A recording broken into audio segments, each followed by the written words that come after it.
పుట్టెడు దుఃఖంలోనూ నేత్రదానం చేసిన వారందరూ మహానుభావులే. ఎమ్మెల్సీ రామ్ గోపాల్ రెడ్డి. నేత్రదానాన్ని ప్రతి ఒక్కరూ ప్రోత్సహించాలి. Municipal chairman doctor Varaprasad. అంధత్వ నివారణ నేత్రదానంతోనే సాధ్యం. జిల్లా అంధత్వ నివారణ సంస్థ అధికారి డాక్టర్ సునీత. నేత్రదానానికి సకాలంలో స్పందించాలి. Medical director doctor Ravindra Reddy. Pulivendula పట్టణంలోని ఎంపీడీఓ సభాభవనం నందు 39వ నేత్రదాన వార్షికోత్సవాలలో భాగంగా స్నేహిత అమృతహస్తం సేవా సమితి నేత్ర సేకరణ కేంద్రం ఆధ్వర్యంలో Ramatulasamma nursing home doctor Ravindra Reddy తల్లి రామతులసమ్మ జ్ఞాపకార్థం నిర్వహించిన నేత్రదాత కుటుంబ సభ్యులకు జ్ఞాపికలు, ప్రశంసా పత్రాలు పంపిణీ కార్యక్రమాన్ని పశ్చిమ రాయలసీమ పట్టభద్రుల శాసన మండలి సభ్యులు Ram Gopal Reddy, municipal chairman doctor Varaprasad, జిల్లా అంధత్వ నివారణ సంస్థ అధికారి డాక్టర్ సునీత, నేత్ర సేకరణ కేంద్రం medical director doctor Ravindra Reddy, Congress party నియోజకవర్గం incharge Srinivas Reddy, market committee vice chairman సర్వత్వం రెడ్డి, ఎంపీడీఓ కార్యాలయం ఏవో సురేంద్రనాథ్, రొటేరియన్ నాగేశ్వర్ రెడ్డి, స్నేహిత అమృతహస్తం సేవా సమితి అధ్యక్షులు రాజులు జ్యోతి ప్రజ్వలన చేసి కార్యక్రమాన్ని ప్రారంభించారు. అనంతరం మరణించిన నేత్రదానం చేసిన వారి ఆత్మలకు శాంతి చేకూరాలని మౌనం పాటించి నివాళులర్పించారు. ఈ సందర్భంగా వారు మాట్లాడుతూ, కుటుంబంలోని మరణించిన వ్యక్తి కుటుంబ సభ్యులు పుట్టెడు దుఃఖంలోనూ మరో ఇద్దరికి వెలుగు ఇచ్చి మరణం తర్వాత కూడా ఈ ప్రపంచాన్ని చూసి బృహత్ కార్యాన్ని ప్రతి ఒక్కరూ ప్రోత్సహించాలని ఇంతవరకు నేత్రదానం చేసిన కుటుంబ సభ్యులకు కృతజ్ఞత అభినందనలు తెలిపారు. ఈ సందర్భంగా విస్తృత సేవా కార్యక్రమాలు చేపడుతున్న స్నేహిత అమృతహస్తం సేవా సమితి బృందాన్ని అభినందించారు. అనంతరం నేత్రదానం చేసిన కుటుంబ సభ్యులకు జ్ఞాపికలు, ప్రశంసా పత్రాలు అందజేసి దృశ్యాలవలతో ఘనంగా సత్కరించారు. ఈ సందర్భంగా స్నేహిత అమృతహస్తం సేవా సమితి అధ్యక్షులు రాజు మాట్లాడుతూ, గత 15 సంవత్సరాలుగా నిర్వహిస్తున్న సేవా కార్యక్రమాలకు సహాయ సహకారాలు అందిస్తూ ప్రోత్సహిస్తున్న దాతలకు, ప్రజాప్రతినిధులకు, అధికారులకు ప్రతి ఒక్కరికి కృతజ్ఞతలు తెలిపారు. అలాగే నేత్రదానం చేయదలుచుకున్న వారు 9966509364 లేదా 7093204537లకి సంప్రదించాలన్నారు. ఈ కార్యక్రమంలో సేవా సమితి ప్రధాన కార్యదర్శి హేమలత, సభ్యులు సూర్య డిజిటల్స్ విజయ, రాఘవేందర్ రెడ్డి, నేత్ర సేకరణ కేంద్రం టెక్నీషియన్ హరీష్ తదితరులు పాల్గొన్నారు.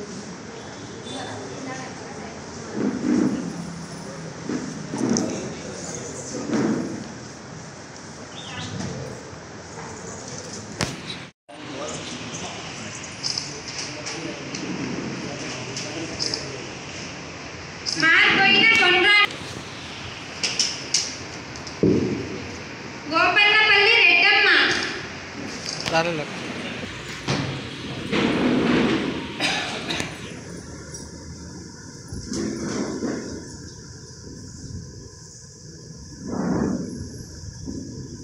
ఓకేనా?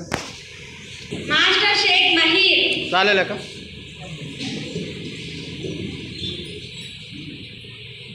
ముచ్చుకుంట్ల చిన్న అప్పిరెడ్డి, భూమిరెడ్డి కళావతమ్మ, వేలూరు చిన్న గంగిరెడ్డి,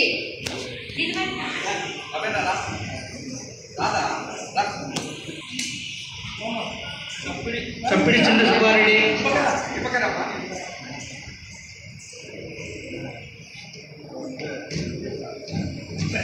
ఓకేనా? అంబు రామచంద్రారెడ్డి,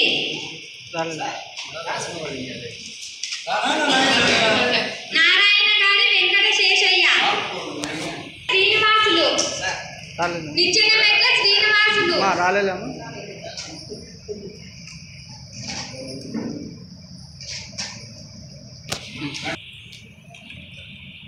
రెడ్డి పుల్లమ్మ, నరెడ్డి పుల్లమ్మ, రాలేమా? ఉమ్మడి నిర్మలమ్మ, అంకిరెడ్డి అశ్వత్థమ్మ, అంటే మీకు ముందు ఇచ్చిందా? పెద్దపల్లి లక్ష్మీ నరసమ్మ, ముందు లేదా?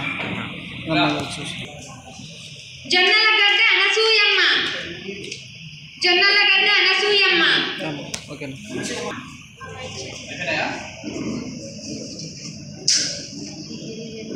శిగిరిరెడ్డి Saraswatamma,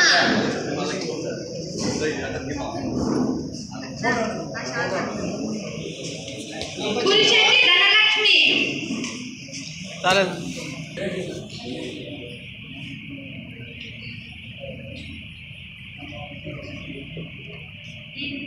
okay.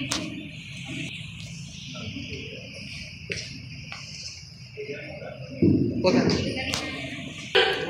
Rukminamma. Kovvuru Rukminamma. Okay.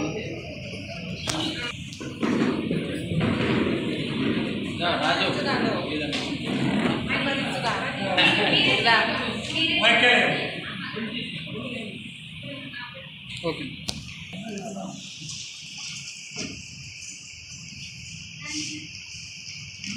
Okay.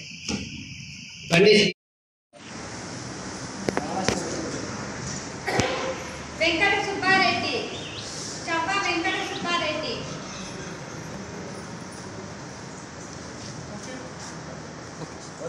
Okay sir. రాలేక బడేపల్లి రంగారెడ్డి. దోసాల రామసుబ్బమ్మ.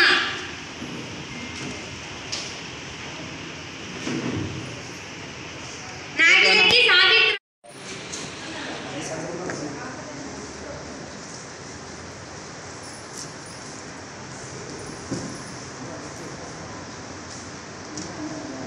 సరే. ఓకేనా? అవగాహన తీసుకురావాలి, ప్రజలందరినీ కూడా చైతన్యపరచాలి. మనం మరణించిన మన నేత్రం ప్రపంచాన్ని చూడాలంటే బ్రతికి ఉన్నటువంటి ప్రతి ఒక్కరు కూడా ఒక ప్రమాణం చేయాలి. మా మరణానంతరం మా కళ్ళను మేము దానం చేస్తాము అనేటువంటి విషయాన్ని ప్రజలకి బలంగా తీసుకెళ్లాలనేటువంటి ఉద్దేశంతో I bank association of India EBAI అప్పటి నుంచి ఒక చైతన్య కార్యక్రమాలు చేయడం జరిగింది. మనం ఇప్పుడు మన మారుమూల ప్రాంతంలో ఇక్కడ మనం గమనించినట్లయితే ఇప్పటికి చాలామంది స్వచ్ఛందంగా ఫోన్ చేస్తున్నారు. మేము ఇలా మా కుటుంబ సభ్యులు ఒకరు మరణించారు, మీరు వచ్చి ఈ కలెక్ట్ చేసుకోండి అయ్యిందని చెప్పి చేస్తున్నారు. నిజంగా ఇది మంచి సాంప్రదాయం. మనము మరణించిన తర్వాత కూడా ఒక మంచి సేవ చేయగలము అంటే ఈ నేత్రదానం చేయడం అనేటువంటిది. మరి ఈ నేత్రదానాన్ని ఇక్కడ స్నేహిత అమృత హస్తం సేవా సమితి వాళ్ళు రాజు అధ్యక్షతన ఎన్నో వారు కార్యక్రమాలు చేస్తూ ఇది కూడా ఒక ప్రధానమైనటువంటి కార్యక్రమాలుగా ప్రజల ముందుకు తీసుకెళ్తున్నారు. వారికి సంబంధించినటువంటి వారి సేవా సంస్థ చేస్తున్నటువంటి సేవా కార్యక్రమాల గురించి ఒక 5 నిమిషాలు రాజుగారు తమ నివేదిక ద్వారా తెలియపరుస్తారు. నేతదాత కుటుంబ సభ్యులకు అలాగే పాత్రికేయులకు మీడియా బృందానికి అందరికీ కూడా శుభాకాంక్షలు. 2009లో కర్నూలు జిల్లాలో వరదలు రావడం జరిగింది. మొట్టమొదటిసారిగా కర్నూలు జిల్లాలో రాజుపాలెం మండలంలో ఒక 25 ఇల్లులు ఉండే ఒక వాడను, ఒక హర్జన వాడను ఎంచుకోవడం జరిగింది. అక్కడ చూస్తే మొత్తం 25 ఇళ్ళు పూర్తిగా మునిగబడి ఉన్నాయి. ఆ ఏరియాని ఎంచుకొని పులివెందులంతా తిరిగి జోల పెట్టి నిత్యావసర సరుకులు, వంట సామాగ్రి, అలాగే దుస్తులు అన్నీ సేకరించడం జరిగింది. తీసిపోయేసి ఆ 25 కుటుంబాలకు పూర్తిగా కావాల్సిన ఒక 2-3 నెలల వరకు సరైన సరుకులన్నీ కూడా ఇవ్వడం జరిగింది. అప్పుడు అనిపించింది ఊరికి ఇట్లా చేసేదంటే ఒక ఆర్గనైజ్ అనేది ఉంటే ఇంకా కొంచెం కార్యక్రమాలు నిర్వహించేది బాగుంటుందని చెప్పేసి ఒక 9 మంది స్నేహితులు కలిసి ఈ స్నేహిత అమృత హస్తం సేవా సమితి అంటే ఇది చాలామంది అడిగారు, ఎవరి పేర్లు మీ కూతుర్ల పేర్లా, ఎవరి పేర్లు అని చెప్పేసి. స్నేహిత అమృత అంటే స్నేహిత అమృత హస్తం అంటే స్నేహంతో చేసే సహాయానికి మరణం లేదు అని అర్థం. ఈ పేరు పెట్టేదానికి సుమారు 3 నెలలు టైం పట్టింది అందరం కలిసి. మరి అప్పటి నుంచి మొదలైనటువంటి ఈ సేవా కార్యక్రమాలు 2009లో మొట్టమొదటిగా ఎడ్యుకేషన్ గురించి ఫ్రీ కోచింగ్ 25 మంది పిల్లలతో ఒక టీచర్తో ప్రారంభించడం జరిగింది. మరి ఆ ఫ్రీ కోచింగ్ వచ్చేసి ఈరోజు సంవత్సరానికి దాదాపు పాలిసెట్ ఏపీఆర్టీసీ 400 నుంచి 500 మంది ఉపయోగించుకుంటారు, మన పులివెందుల నుంచి కానీ గ్రామీణ ప్రాంతాల నుంచి. మరి ఈరోజు వచ్చేసి టీచర్లు, గవర్నమెంట్ టీచర్లు కానీ గవర్నమెంట్ లెక్చరర్లు కానీ జేఎన్టీయూ ప్రొఫెసర్లు కానీ మొత్తం 39 మంది ఈరోజు వాళ్ళు స్వచ్ఛందంగా వచ్చి మేము కూడా సర్వీస్ చేస్తాం, పేద పిల్లలకు మేము కూడా ఎడ్యుకేట్ చేస్తామని చెప్పేసి వాళ్ళు వచ్చి కోచింగ్లు ప్రతి సంవత్సరం నిర్వహించడం జరుగుతుంది. అలాగే మహిళలకు ఉపాధి అవకాశాలు అంటే జూట్ బ్యాగ్ ట్రైనింగ్ కానీ, టైలరింగ్ కానీ, అలాగే ఫ్యాషన్ డిజైన్ కానీ ఇలాంటి కార్యక్రమాలన్నీ నిర్వహిస్తున్నాము. ఇంకా అప్పుడే 2018లో ప్రొద్దుటూరు స్నేహ సేవ సమితి మధుసూదన్ రెడ్డి గారు సైకిల్ యాత్రగా పులివెందులకు వచ్చారు. ఆ పులివెందులకు వచ్చినప్పుడు నన్ను పిలిచారన్నమాట. పులివెందులు అన్ని కార్యక్రమాలు చేస్తున్నావు, మరి నేత్రదానం మీద కూడా చేస్తే బాగుంటుంది, నువ్వు అవగాహన కల్పిస్తున్నావు, నేను వచ్చి కలెక్ట్ చేసుకుంటానని చెప్పేసి అప్పటి నుంచి అవేర్నెస్ ప్రోగ్రామ్ స్టార్ట్ చేయడం జరిగింది. దాదాపు 432 మంది అప్పుడు మన పులివెందుల ఏరియా నుంచి సేకరించారు. 2010 నుంచి 2022 వరకు అంటే పులివెందుల ఐ కలెక్షన్ సెంటర్ పెట్టే ముందు నుంచి అంతవరకు వచ్చేసి 432 మందితో సేకరించడం జరిగింది. ఆ తర్వాత మన హరీష్ వచ్చేసి ఈ ఐ కలెక్షన్కి మొదట రావాలంటే గంటల తరబడి టైం పడుతుంది, అంటే ప్రొద్దుటూరులో అన్నీ రెడీ చేసుకొని రావాలంటే టైం వేస్ట్ అవుతుంది కాబట్టి నేను ట్రైనింగ్ పోయిస్తాను, నేను చేస్తానంటే వాడికి చెప్పాను, మరి ఇది ఆశాపాశి పని కాదు, ప్రతిదీ ఖర్చుతో కూడుకున్నది, కష్టంతో కూడుకున్నది, అన్ని పనులు వదులుకొని పోవాల్సిన పరిస్థితి వస్తుంది అని చెప్తే ఎన్ని కష్టాలు ఏమన్నారా అని నేను ఉంటాను. ఈ ఐ కలెక్షన్ అనేది మంచి కార్యక్రమం. చూపు లేక ఎంతోమంది ఈ పని మనమే కరెంటు పోతే ఉండలేని పరిస్థితి కాబట్టి ఎన్ని కష్టాలు కానీ ఏమన్నా కానీ అన్ని ఉండదు, ఏ టైంలో కానీ నేను వెళ్ళి కలెక్షన్ చేసుకొస్తాను చెప్పేసి రావడంతో డాక్టర్ అగర్వాల్ నేత్రనిధి చెన్నై వాళ్ళతో మాట్లాడి 3 నెలలు ట్రైనింగ్ పంపించడం జరిగింది. ఆ ట్రైనింగ్ పోయించిన వెంటనే వాళ్ళు ఎక్విప్మెంట్స్ అన్నీ మనకు సమకూర్చడం జరిగింది. ఆ తర్వాత 2022 మేలో పులివెందులో స్టార్ట్ చేయడం జరిగింది. అప్పటి నుంచి ఈ రోజు వరకు 27 మంది స్వచ్ఛందంగా వాళ్ళకే వాళ్ళు పులివెందులు కలెక్షన్ చేస్తున్నారు, మేము వస్తామని. కాకపోతే ఇక్కడ రాజు ముందున్నటువంటి సక్సెస్ మాత్రమే మీద తెలుస్తుంది, వెనుకున్నటువంటి కష్టసుఖాలు చాలా కొద్దిమందిగా తెలుసు. అంటే నాతో పాటు తిరిగి వాళ్ళు వచ్చేసి ఈ ఐ కలెక్షన్ జరగాలంటే ప్రతిదీ ఖర్చుతో కూడుకున్నది. అందులో దూర ప్రాంతం వెళ్ళాలంటే వర్షం వస్తుంది, చీకటి, 2 వీలర్లో పోవాల్సిన పరిస్థితి వస్తుంది.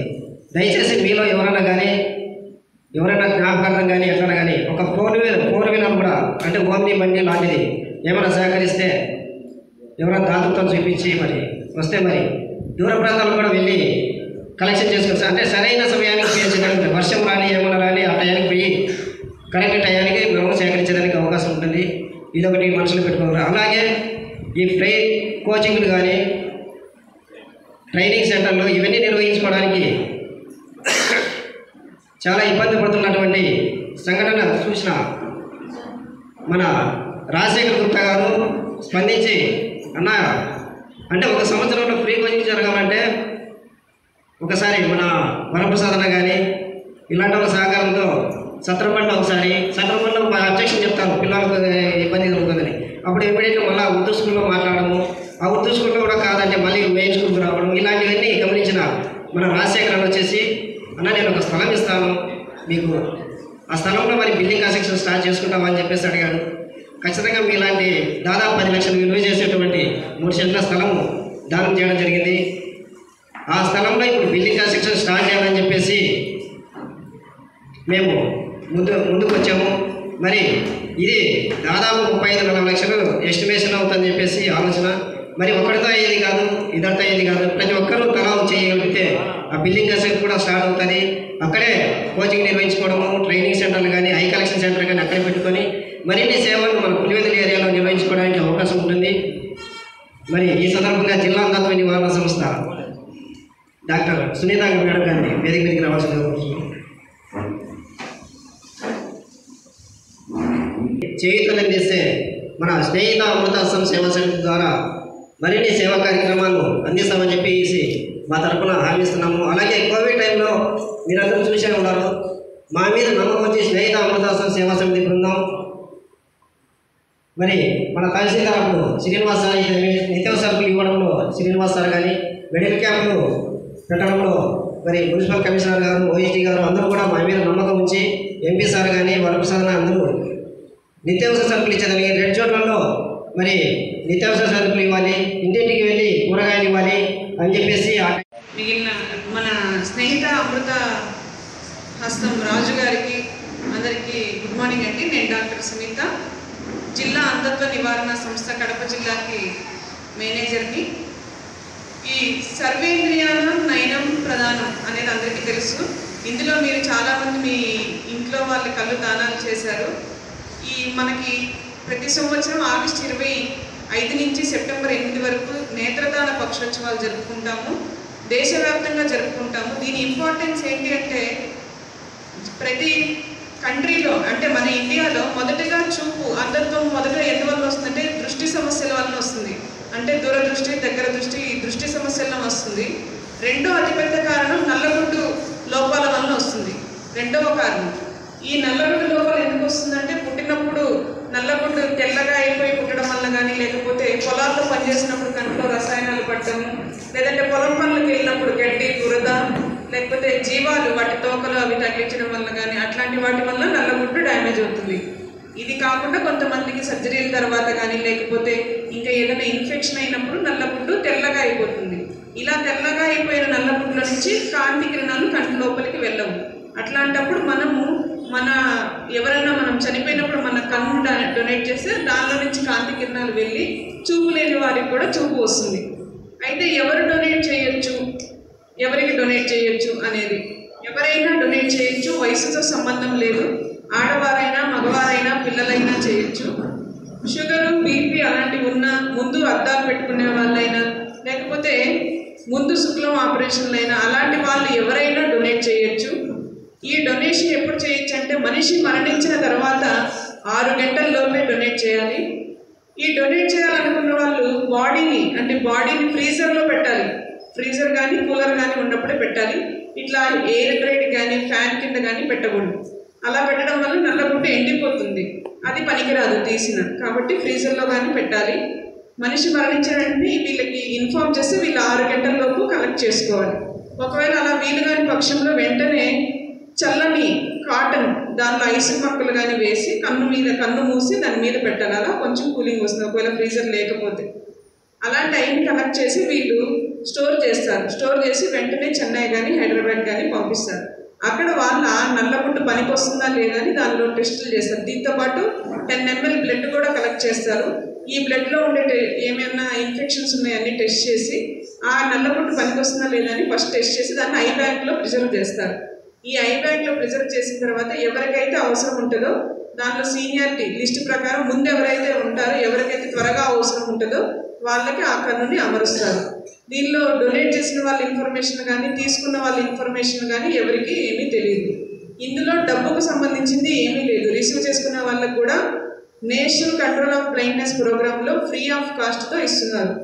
ఇప్పుడు రాజు గారు మనకి మొన్న ఆగస్టు 15నే ఆయనకి కలెక్టర్ సార్ దగ్గర నుంచి మనము ఎన్జిఓగా అప్రూవ్ చేశాము. కాబట్టి ఆయన కలెక్ట్ చేసిన కార్నియాకి గవర్నమెంటే పే చేస్తుంది. ఆయన మెయింటెనెన్స్కి, ఆయన శాలరీస్కి అంతా మెయింటెనెన్స్ అంతా. సో రిసీవ్ చేసుకునే వాళ్ళకి రూపాయి కూడా ఖర్చు ఉండదు. ఫ్రీ ఆఫ్ కాస్ట్ రిసీవ్ చేసుకుంటారు. రిసీవ్ చేసుకున్న వాళ్ళకి మళ్ళీ సర్జరీ చేసి ఆ తెల్లబడిపోయిన నల్లగుడ్డని తీసేసి మళ్ళీ మన కొత్త నల్లగుడ్డని పెడతారు. దీంతో వాళ్ళకి చూపు వస్తుంది. ఇలా కొన్ని మిలియన్స్ మంది మన ఇండియాలో వెయిట్ చేస్తున్నారు నల్లగుడ్డు కోసం.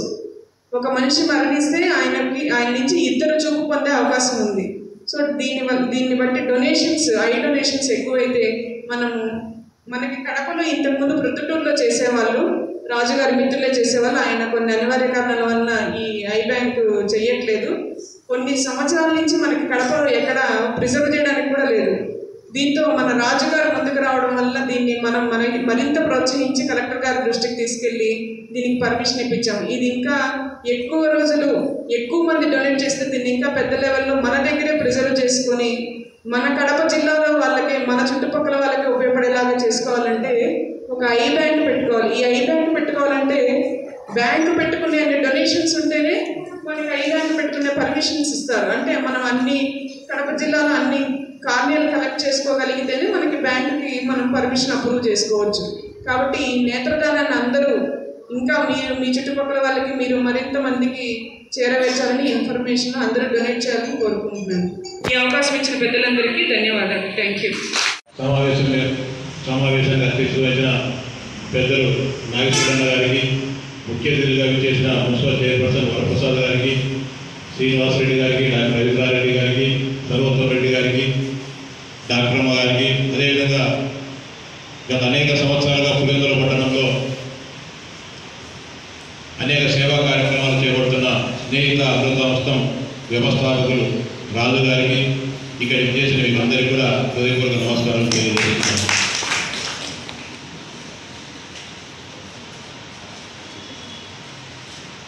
చాలా సంతోషం. మనం చనిపోయినప్పటికీ కూడా మన కన్నులు ఇతరుల ద్వారా ఈ ప్రపంచాన్ని చూడాలనే ఒక బలమైన ఆకాంక్షతో మనం మన కుటుంబ సభ్యులు చనిపోయిన రోజు మన పుట్టెడు దుఃఖంలో ఉన్నా కూడా ఆ కన్నులను దానం చేయడం అనేది చాలా గొప్ప విషయం. గత అనేక సంవత్సరాలుగా పులివెందులలో మన రాజు గారు కానీ మన డాక్టర్ రవీంద్రారెడ్డి గారు వీళ్ళంతా కూడా కలిసికట్టుగా పులివెందుల ప్రాంతంలో ఉండే ప్రజలందరినీ కూడా చైతన్యవంతం చేస్తూ ఎవరైతే కుటుంబ సభ్యులు చనిపోయినప్పుడు వారి నేత్రాలను దానం చేయాలనే ఒక పుణ్య కార్యక్రమానికి వీరంతా కూడా కృషి చేయడం జరుగుతుంది. ఖచ్చితంగా ఇప్పుడు దాదాపు 87 మంది ఇంతవరకు నేత్రదానం చేశారనేది కూడా చాలా సంతోషం. దీన్ని ఇంకా మరింతగా దీన్ని ప్రోత్సహించి ఇంకొకరికి కనుచూపు లేని వారికి ఆ చూపు ఇచ్చే విధంగా మరికొంతమందిని కూడా ప్రోత్సహించి మన కుటుంబాల్లో చనిపోయినప్పుడు ఆ నేతలను దానం చేసే విధంగా మనమందరం కూడా చైతన్యవంతం తీసుకుని వచ్చడానికి మేమందరం కూడా కృషి చేస్తామని చెప్పి మీకు అందరూ కూడా మరోసారి తెలియజేస్తూ, ముఖ్యంగా పుట్టిన దుఃఖంలో ఉన్న సమయంలో కూడా మీ కుటుంబ సభ్యుల నేతలు దానం చేసి నేత్రదానికి కారణమైన మీ పెద్దలందరికీ కూడా మరోసారి నేను ధన్యవాదాలు, కృతజ్ఞతలు తెలియజేసుకుంటాను. అంతేకాదు ఈ కార్యక్రమాన్ని మరింత ముందుకు తీసుకుపోయేదానికి మన స్నేహిత అమృతం రాజు గారు కానీ డాక్టర్ రవీంద్రారెడ్డి గారు కానీ వీళ్ళు చేసే కార్యక్రమాలకు మేమంతా కూడా ముందుండి ప్రోత్సహించి వారి ఇందాక ఏదైతే దీన్ని మరింతగా విజయవంతంగా ముందుకు తీసుకుపోయేదానికి ఏ కార్యక్రమాలు చేపట్టాలని వారు ఆకాంక్షించారో వాటన్నింటినీ కూడా నెరవేర్చడానికి మా ముందు తోడ్పాటు అందిస్తామని చెప్పి మీకు అందరికీ కూడా సవినయంగా తెలియజేస్తూ, నా కోర్టు వాయిదా ఉన్నందున మీ అందరికీ కూడా క్షమించామని చెప్పి మిమ్మల్ని కూడా అర్థిస్తూ ముగిస్తున్నాను. జై నేత్రదానం చేయాలని మనస్ఫూర్తిగా కోరుకుంటున్నాను. నేను కూడా నేత్రదానం చేశాను, మిమ్మల్ని కూడా చేయమని అడుగుతున్నాను.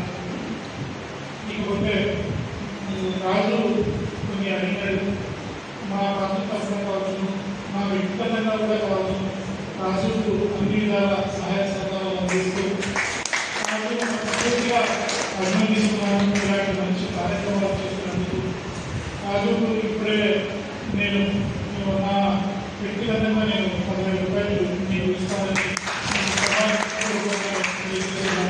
ఈ అవకాశం ఇచ్చిన ఇద్దరికందరికీ నాకు హృదయపూర్వక ధన్యవాదాలు తెలుపుతున్నాను. ఈ నేత్రదాన పక్షోత్సవాల కార్యక్రమానికి చేసిన పెద్దలందరికీ, నేత్రదానం చేసిన మీ కుటుంబ సభ్యులందరికీ నా నమస్కారాలు. ఈ నేత్రదాన కార్యక్రమం విలువలు ఎంత విశిష్టమైందని పెద్దవాళ్ళు ముందే తెలియపరిచినారు. డాక్టర్ గారు మీరు తీసుకోవాల్సిన జాగ్రత్తలు అంటే ఒక మనిషి చనిపోయినాక మనం వెంటనే ఏమేమి చేయాలి, అది ఫ్రీజర్లో పెట్టడం, పొడిగాలు కలగకుండా పెట్టడం, కళ్ళ ఐస్ ప్యాక్స్ పెట్టడం, అది కాటన్ ఐస్ కొద్దిగా చల్లని కాటన్ కళ్ళ మీద పెట్టడం, ఇవన్నీ చేసి వితిన్ 6 అవర్స్లో 6 గంటల లోపల మనం నేత్రదానం చేసేదానికి మనం 6 గంటల లోపలే మనం వాళ్ళకు విషయం తెలియపరచాలి. కానీ కుటుంబ సభ్యులు చనిపోయినప్పుడు మనం ఏం చేస్తాం, మనం బాధల్లో ఉంటాం, దుఃఖంలో ఉంటాం. అప్పుడు మన కుటుంబ సభ్యులకు మనకు వెంటనే ఆలోచన రాదు, వాళ్ళకు ఇన్ఫామ్ చేయాలి, ఎవరికి ఇన్ఫామ్ చేయాలని ఆలోచన రాదు. అందుకు నేను చెప్పడం ఏమంటే, మన పక్కింటి వాళ్ళు, ఎదురింటి వాళ్ళు, మన ఊళ్ళో ఎవరైనా చనిపోతే వాళ్ళు తెలియపరచడం కష్టమవుతుంది కుటుంబ సభ్యులు. ఎందుకంటే వాళ్ళు దుఃఖంలో ఉంటారు, నెక్స్ట్ కార్యక్రమం ఏమి వీటి గురించి ఆలోచిస్తుంటారు. కానీ నేత్రదానం అనేది ఉందనుకున్నా కూడా అప్పటికి ఆ సమయంలో మర్చిపోయాడు. అప్పుడు మనము వేరే వాళ్ళు ఎవరో వాళ్ళకి గుర్తు చేసి, లేదా ఒకవేళ వాళ్ళకి చెప్పకపోయినా కుటుంబ సభ్యులకు సేవా సమితి వాళ్ళకి ఇన్ఫామ్ చేస్తే వాళ్ళు వచ్చి వాళ్ళతోనే వాళ్ళు డైరెక్ట్గా మాట్లాడి కూడా వాళ్ళు నేత్రదానం చేసేదానికి కూడా వాళ్ళు కార్యక్రమం చేస్తారు.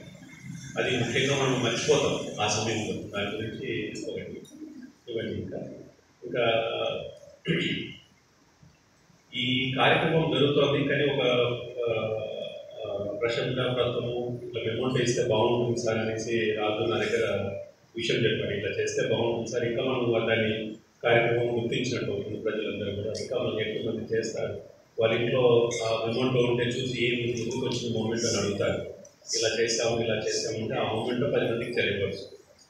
ఆ ఉద్దేశంతో ఇలా చేస్తే బాగుంటుంది. అందులో ఈ పోయిన నెలలోనే మనకు రికగ్నేషన్ వచ్చింది, ఎన్జిఓ రికగ్నేషన్ వచ్చింది. మీకు ఇప్పటి నుంచి అఫీషియల్గా చేసేదానికి ఉంటుంది సార్ అని చేస్తే సరే ఈ కార్యక్రమాన్ని కొద్దిగా చేయాలంటే మా అమ్మ జ్ఞాపకార్థం చిరు సహాయం చేస్తారు.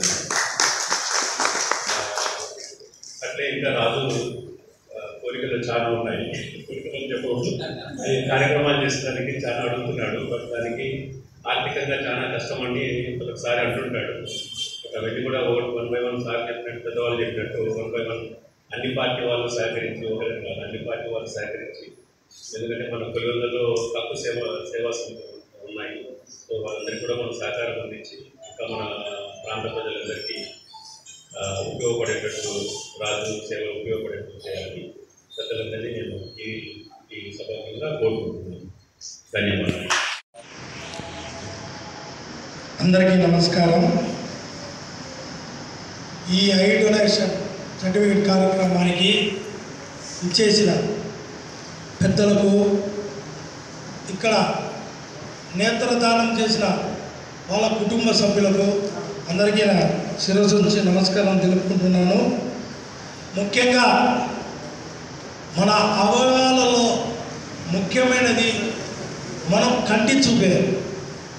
మనం కంటి చూపు మనకు వచ్చిందంటే, మనం ఉన్నామంటే ఎంత అదృష్టవంతులమో మనకు ఆడనే అర్థమవుతుంది. చూపు లేని వాళ్ళు చేయలేని ఒక చేయితో పని చేసుకోవచ్చు, కాలు లేని వాళ్ళు ఉంటే ఒక కాలుతో నడచవచ్చు, మిగతా ఏ అవయవాలు ఉన్నా కూడా ఇబ్బంది లేదు. కానీ కంటి చూపు లేకపోతే లోకం చూడలేని పరిస్థితి అంటే వాళ్ళంత పాపం అట్లాంటి వాళ్ళకు మనము రేపు చనిపోయిన తర్వాత కొంతమందికి మన కళ్ళు ఇచ్చి దానం చేసి వాళ్ళకు చూపొచ్చేట్టుగా చేసేట్టుగా ఉంటే మనం ఎంత పుణ్యాత్మమో, మనకు ఎంత మంచితనమో మనం అర్థం చేసుకోవాలి. ఈ కార్యక్రమాన్ని స్థాపించి స్నేహామృత అష్టం వాళ్ళు రాజు వాళ్ళు మంచి కార్యక్రమం చేశారు. అతనికి ఎల్లప్పుడూ మేము అండగా ఉన్నాం నాయకులను. అతను ఏమడిగినా కూడా మేము సహాయకారాలు అందిస్తున్నాం. చనిపోయిన తర్వాత బాడీ ఫీజరు ఎవరికైనా ఇబ్బందిగా ఉందంటే వచ్చిన నా అన్న నాకు బాడీ ఫీజర్ కావాలా, చాలా ఇబ్బందులు అంటే అప్పటికప్పుడు నేను ఆర్డర్ ఇచ్చి అతనికి బాడీ ఫీజర్ ఏర్పాటు చేశాను. మా అమ్మ తరఫున తెలుసు, నాకు కూడా ఇబ్బందులు తెలుసు, ఎవరు ఏ పరిస్థితులలో ఉన్నారు. కాబట్టి నేను ఒకటే దయచేసి చేసేది, బతికినన్నాళ్ళుగా చచ్చిపోయిన తర్వాత కూడా మనం ఉపయోగపడాలంటే ఖచ్చితంగా మన అవయవాలు దానం చేయాల్సిందే. ఇంకొకరికి మనకు మన అవయవాలు వాళ్ళకు ఉపయోగపడాల్సిందే. ఇంతకంటే పుణ్యం ఎక్కడా లేదు. కాబట్టి దయచేసి మీరు కూడా మీ బంధువులకు కానీ, మీ వాళ్ళకు కానీ, స్నేహితులకు కానీ అవగాహన వచ్చేట్టుగా ఇటుంటుంది ప్రతి ఒక్కరికి చెప్తే ఈ కాలంలో ప్రతి ఒక్కరు వింటారు. కాబట్టి ఖచ్చితంగా మీరు మీ బంధువులకు చెప్పి, స్నేహితులకు చెప్పి ఐ డొనేషన్గా చనిపోయిన తర్వాత ఖచ్చితంగా ఇవ్వవలసిందిగా మేము మిమ్మల్ని ప్రార్థిస్తున్నాను. కాబట్టి ఖచ్చితంగా ఇది మంచి కార్యక్రమం. ముఖ్యంగా ధన్యవాదాలు చెప్పుకోవాల్సింది ముందు రాజుకు. ఏ సహకారాలు కావాలన్నా కూడా ఇక్కడ నాయకులు అందరూ ఉన్నారు, అందరూ ఉండేవాళ్ళే. కాబట్టి ఏమీ ఇబ్బంది లేదు. రాజు గో హెడ్, ఏ దానికైనా సరే మేము ముందుంటాం. కాబట్టి మీకేం ఇబ్బంది లేదు, ఖచ్చితంగా న్యాయం జరుగుతుంది. కాబట్టి అందరూ సహకరించండి ఈ మంచి కార్యక్రమానికి. మేము మిమ్మల్ని కోరేది ఒకటే, మంచి కార్యక్రమానికి అందరూ ముందుండండి. నమస్కారం. రాజు నేను గత 15 సంవత్సరాల నుండి గమనిస్తున్నాను. ఆయన ఒకరోజు సైకిల్లో ఒక జెండా పట్టుకొని ఒక్కడే తొక్కుకుంటూ వెళ్తున్నాడు. ఏంటి ఇతను ప్రత్యేకంగా ఉన్నాడనేది గమనించాను. ఆ రోజు చూస్తే పాపం అన్నీ కూడా స్వచ్ఛంద కార్యక్రమాలు చేసే వ్యక్తిగా నాకు గుర్తించాను. తర్వాత నేను ఎండిఓ లింగాల్లో పనిచేసేటప్పుడు కరోనా వచ్చింది, భయంకరమైన కరోనా. ఆ కరోనాలో మేము ముందుండి నడిపించేటప్పుడు కొన్ని మాకు సలహాలు సూచనలు కూడా ఇచ్చేవాడు. తర్వాత ఒక వ్యక్తి చనిపోయాడు, అనాథ శవం చనిపోయినాడు. కూర్చోవాళ్ళు ఎవరు లేరు. మాకు ఆ గ్రామం ఈ శవాన్ని కూర్చోవాలా, కరోనా వచ్చి దానికి తగిలేదానికి దగ్గర ఎవరు లేరు, ఏంటి పరిస్థితి అనేది అన్నప్పుడు ఆలోచన చేశాం ఎవరు దీనికి ముందుకు వస్తారని. నాకు వెంటనే రాజుగారు మధ్యకి వచ్చారు. రాజుగారికి ఫోన్ చేసి, రాజు ఇట్లా ఉంది పరిస్థితి, ఏం చేస్తాము అంటే, సార్ మీరు భయపడాల్సిన పని లేదు, నాకేమీ కాదు, నేను ముందుండి ఆ కార్యక్రమాన్ని భూస్థాపన కార్యక్రమాన్ని ముందుండి నేను చేస్తానని చెప్పి వచ్చి మాట చెప్పిన ప్రకారం ఆయన ఉండి ఆ డెడ్ బాడీని తీసుకొని పోయి అక్కడ భూస్థాపన చేసి వచ్చినటువంటి మహా గొప్ప వ్యక్తి అతనికి మన శ్రీనివాసరావు గారు చెప్పినట్లు మనమంతా కూడా దగ్గర ఉండి ఇంకొకటి ఇది అయిపోయిన తర్వాత ఒకసారి నేను పేపర్లో చూశాను, నేత్రదానము అని ఫోటో పట్టుకొని చనిపోయిన డెడ్ బాడీ దగ్గర ఉన్నాడు. మనిషి దగ్గర ఉంటేనే భయపడే వ్యక్తి ఇతను దగ్గర పోయి కళ్ళు తీసి దాన్ని ప్రెజర్ చేసి పెడుతున్నాడంటే నాకు చాలా ఆశ్చర్యం వేసింది. అయ్యో ఇంత స్వచ్ఛందంగా రాజు చేస్తున్నాడు, ఇతనికి మంచి దేవుడు అన్ని విధాలు సహకరించాలని ఆ రోజే కోరుకున్నాను. అనుకున్నట్టుగానే ముందుకు తీసుకెళ్తూ ఈరోజు కలెక్టర్ గారి దగ్గర కూడా 12 మంది మన డాక్టర్ గారు కూడా చెప్తున్నారు, ఆయన ఎన్జిఓ కింద రిజిస్ట్రేషన్ చేసి చెప్పినారంటే అది చాలా మంచి ఆశయము. దేవుడు నీకు అన్ని విధాలా సహకరించి చేయాలని కోరుకుంటూ ఈ అవకాశం ఇచ్చిన పెద్దలందరికీ నమస్కారం తెలియజేస్తున్నాం. సేవా కార్యక్రమాలను కూడా మీకు దృష్టికి రావడం జరిగింది. ఫైనల్గా వారు అభ్యర్థించేది అంటే వేదిక మీద ఉన్న పెద్దలు కానీ ఇక్కడికి చేసినటువంటి వారి పెద్దవారిని అందరినీ కూడా వారు అభ్యర్థించేది ఎప్పుడైనా అంటే ఎవరైనా చనిపోతే మారుమూల గ్రామానికి నేను ఆలాప దర్శనంగా కలిగి అంటే 6 గంటల లోపే లేదంటే 8 గంటల లోపు ఆ నేత్రం కార్నియా సేకరించాల్సి ఉంటుంది. ఏదైనా వర్షాలు ఉన్నాయనుకుంటే మేము 2 వీలర్స్లో వెళ్ళాలంటే సుదూర విధంగా వేదిక ముందున్నటువంటి నేత్రదానం చేసినటువంటి అందరికీ నా శుభావందనాలు. ఎందుకంటే ఈ స్నేహిత అమృతాస్తం అనే వాళ్ళు చాలా మంచి మంచి కార్యక్రమాలు చేస్తూ ప్రజల యొక్క మన్నలు పొందుతున్నారు. అదేవిధంగా కరోనా టైంలో వాళ్ళ బిడ్డలు వాళ్ళ సవాలు తీసుకోకపోతే వాళ్ళే వచ్చి మేము దహన సంస్కారాలు మేము చేస్తాము అని చెప్పి ముందుకు వచ్చేసారు. అదేవిధంగా నేత్రదానం కూడా చాలా గొప్పది. ఎందుకంటే అది మట్టిలో కలిసిపోతాయి, మట్టిలో కలిసిపోయే పాలు ఇంకొకరికి అంధత్వ నివారణ చేయొచ్చు. అందుకోసం ఈ బృహత్తర కార్యక్రమాన్ని వాళ్ళు ప్రవేశపెట్టడం జరిగింది. అదేవిధంగా మీరందరూ కూడా మనమందరం కూడా ఇంకా ఒక 10 మందికి చెప్పి ఎవరన్నా మనం ఎక్కడన్నా బంధువులకు ఇంకోరికి పోతూ ఉంటామో అప్పుడు చనిపోయినప్పుడు ఆ చనిపోయిన చోట ఈ నేత్రదానం చేస్తే ఈ విధంగా ఉంటుంది, ఈ విధంగా చెప్పి చేయాల్సిందిగా మీ అందరికీ మనవి చేస్తున్నాం అని అడిగాడు. 1 నిమిషము నాన్న బెంగళూరులో కాలం అయ్యాడు, బెంగళూరు నుంచి వస్తున్నాడు, టైం పడుతుంది, నైట్ 2 అవుతుంది, అట్లా ఇబ్బంది ఏమి ఉండదా అని అడిగాడు. ఫ్రీజర్ ఐస్ ఫ్రీజర్లో వస్తా అంటే చెప్పు నేను చూసుకుంటాను అన్నాడు.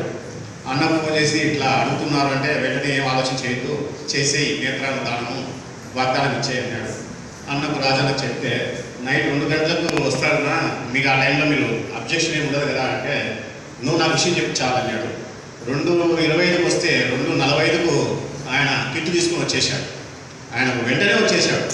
రావడం పోవడము ఆయనను ఆయన ఫ్రెండ్ ఇద్దరు వచ్చి ఎంత నీట్గా కార్యక్రమం చేస్తే ఆయన చెప్తూ కూడా మేడం అదో 40 ఏళ్ళలోపు ఇచ్చే వాళ్ళకైతే 8 మందికి ఉపయోగపడతాయి నేత్రాలని వాళ్ళ టీం కూడా నాకు తెలియజేసింది. 60 ఏళ్ళు 70 ఏళ్ళు అయితే ఒకరికే ఇద్దరికి ఉపయోగపడతాయి, 40 ఏళ్ళ లోపు అయితే 8 మందికి మేము నేత్రాలు చేసినటువంటి ఆ భాగ్యం దొరుకుతుందని ఆయన చెప్పాడు. ఆ రోజు నుంచి ఈ రోజు వరకు నేను షాప్లో కూర్చుంటే ప్రతి ఒక్కరికి నేను ఇంటిమేషన్ చేస్తూనే ఉన్నాను, ఈ విధంగా చేయండి, ఈ విధంగా చేయండి, నాకు రాజు ఇచ్చేటువంటి శక్తి. కాబట్టి నా వంతుగా కూడా రాజుగారికి 10,000 పదాలు ఇస్తానని తెలియజేసుకుంటూ సెలవు తీసుకుంటున్నాను. ఇక్కడ వేదికను అలంకరించిన పెద్దలందరికీ నమస్కారములు. తర్వాత ఇక్కడ సభకు వచ్చిన నేత్రదాన సభ్యులు వారందరికీ కూడా శిరస్సు నమస్కారం చేస్తున్నాను. మన రాజుగారి సేవలు చాలా విశిష్టమైనవి. ఆయన పొట్టివాడైనా గట్టివాడే ఒక సైకిల్ మీద ఒక యోధుల మాదిరి ముందు తిరుగుతూ ఉండేవాడు జెండా పట్టుకొని, ఎవరు పైన నడిపితే తర్వాత ఆయన చేసే పనుల వల్ల ఆయన ఎవరు అర్థమైంది నాకు. ఒక కార్యక్రమం కాదు, ఎన్నని కాదు, భటుడు ఇంత ఇంత అన్నట్టు వామనుడు పెరిగిపోయినట్టు ముల్లాగాలో అన్ని కార్యక్రమాల్లో కనిపిస్తాడు ఆయన. ఈ పార్టీ ఆ పార్టీలు లేకుండా ప్రతి ఒక్క కార్యక్రమం. అసలు ఇంట్లో కుటుంబ సభ్యులే కోవిడ్ భయపడతా అంటే ఈయన ఒక చిరంజీవి ఆయన సంజీవని పర్వతంలో తవ్వినట్టు ఆయన ముందుకు వెళ్ళి ప్రతి ఒక్కరికి కుటుంబ సభ్యుడికి ధైర్యం చెప్పి మన ఎండిఓ సార్ సురేంద్ర సార్ చెప్పినటువంటి స్వభావం అంటే భగవంతుడు అంత ఎంత ఆయుష్ నాకించిందే ఆయుష్ కూడా రాజుగారికి పనికొడుతున్నారు దేవుడిని. మీ సభాముఖంగా నేను వాచ కర్మణైనా కూడా అర్పిస్తున్నాను. ఎందుకంటే ఆయన సేవలు హైదరాబాద్ ఎట్లా సార్ నా మిస్సెస్ రీతిని వాగ్దానం చేశాను, ఎలా నేను నెరవేర్చుకోవడం నా వాగ్దానం అడిగితే మీరేం భయపడగలరు సార్, మీరు ఇక్కడ తెస్తారంటే లేదు బాబు ఇక్కడ తేవడం చాలా కష్టము, శవాన్ని ఎవరు ముందు పెట్టు, చెప్పులైనా నా చెప్పులు ఇంటి ముందు పెట్టుకుని శవాన్ని ఎవరు ఇంటి ముందు పెట్టుకుని నేను షిఫ్ట్ అయిపోయినాను అని చెప్తే సరే అని చెప్పేసి ఆయనకు ధైర్యం ఇచ్చి అక్కడ అగర్వాల్ కంపెనీ వాళ్ళకి పంపించేసి నాకు నేత్రదానానికి సంబంధించి వాళ్ళని మా ఇంటికి పంపించారు హైదరాబాద్. పంపించేసి వాళ్ళకు ఆ ఏర్పాటు చేశారు. అది నేను మర్చిపోలేని విషయం అన్నట్టు. ఎందుకంటే పులివెందులో నేర్పించింది కాదు, నేను ఎక్కడున్నా కూడా చేయొచ్చు, రాజుగారు ఆ విధంగా చేయిస్తారని చెప్పేసి ఒక నమ్మకం ఏర్పడింది. అందువలన ఇప్పటికి కూడా నాకు ఆయన ఇక్కడ ఎట్లా చనిపోతాం మంచి సహజం, ఏ పదవి నుండి ఏ స్టేటస్ ఉంటే తప్పదు, మన పూర్వీకులు ఎంతమంది వెళ్ళిపోయినాడు. కానీ మన తర్వాత కూడా ఈ అందమైన ప్రపంచాన్ని చూడగలుగుతున్నారంటే మన కళ్ళు, మనం చేసిన దానమే శాశ్వతం. అందువలన ఇప్పటికైనా మోటివేషన్ ఎదురైంది. నేను చాలా మందికి ఇంకోటి న్యూస్ ఇక్కడ ఇచ్చాడు, హైదరాబాద్ న్యూస్ కాదు, ఇచ్చిన దానివల్ల ఒక 2 ఏళ్ళు కదా అది మోటివేషన్ అన్నట్టు. మా సమాజం కూడా, మా ఆర్యవైశ్య సమాజం కూడా ముందుకు వచ్చింది. ఆ తర్వాత ఇప్పుడు మా వాడు 9 మంది కనిపిస్తున్నారు మీరు ఇచ్చిన తర్వాత. ఇది నాకెంతో ఆనందదాయకం. అందువలన భగవంతుడు అలాంటి సన్నివేశం కనిపిస్తే పేరెంట్ కానీ ఒక 8 మందికి ఏంటంటే హైదరాబాద్లో ఉన్నప్పుడు ఒక అనుభవం, మా టీచర్ ఒక ఆయన చనిపోతే ఆయన 8 మందికి ఇచ్చాడు, మా అప్పుడు పనిచేశాడు. అది సాక్ష్యం, ప్రత్యక్ష సాక్ష్యం. అందువల్ల ఎవరు కూడా ఇందులో వెనక ముందు పోయకూడదు, ప్రతి ఒక్కరు కూడా సహకరించాలి. ఇంకోటి పాపం రాజుగారు చాలా కష్టపడుతున్నారు కాబట్టి ఆయనకు ప్రతి ఒక్కరు బిల్డింగ్ కట్టాలన్నాడు. ఎన్నో కార్యక్రమాలు చేస్తున్నారు కానీ ఆయనకు స్థలం లేదు. ఎప్పుడు ఎవరో పెద్ద ప్రోగ్రామ్ చేయించుకోవాల్సిన పరిస్థితి వస్తుంది. అందువలన ఎంతో డబ్బు వేస్ట్ చేస్తుంటాం మనం, ఎక్స్కర్షన్లకు, విలాసయాత్రలకు, ఎక్కడికి కూడా పోతుంటాం. ఇది చాలా స్ఫూర్తినిచ్చే కార్యక్రమం కాబట్టి ప్రతి ఒక్కరూ ఏ పని చేయాలన్నా ఆర్థికంగా ముందంజే కావాలి, రాజకీయ నాయకులు సహకారం కావాలి. ఎందుకంటే వాళ్ళ చేతుల్లో కొన్ని ప్రోగ్రామ్స్ ఉంటాయి, కొన్ని సామాజిక కార్యక్రమాలకు ఏదైనా కట్టించడానికి వాళ్ళకు సొంతంగా వాళ్ళకి పాస్ చేయొచ్చు గవర్నమెంట్లో ఉండేటప్పుడు. అందరికీ తెలిసిన విషయం. అందులో వేరే ఏదంటే అంటే సామాజిక కార్యక్రమం కాబట్టి ప్రతి ఒక్కరూ వ్యాపారస్తులు కానీ, ఉద్యోగస్తులు కానీ, వాళ్ళ ఎవరైనా కానీ, భూస్వాములు కానీ ఇలాంటి వాటికి కార్యక్రమానికి ప్రోత్సహించి ఈ కార్యక్రమం చాలా తొందరగా రాజుగారు బిల్డింగ్ నిర్మించి శాశ్వత కేంద్రంగా పులివెందుల, ఒక ఆంధ్రప్రదేశ్లో పులివెందుల ఒకటి విస్తృతంగా చేస్తుందని చెప్పేసి ముందుకు రావాల్సిన కోరుతున్నాము. ఈ అవకాశం ఇచ్చినందుకు అందరికీ ధన్యవాదాలు చేస్తున్నాను. ప్రత్యేకంగా రవీంద్ర సార్ గారు వాళ్ళ తల్లి పేరుతో తల్లిని జ్ఞాపకం ఇప్పుడు చాలా తక్కువ ఉన్నారండి. మాతృదేవ తీసుకుంటున్నాం సార్. ఈ ప్రోగ్రాం ఏర్పాటు చేసి ఆర్థిక సహాయం అందించినందుకు ఇక్కడ వచ్చిన పెద్దలకు అందరికీ ధన్యవాదాలు తెలియజేస్తూ విరమిస్తున్నాను.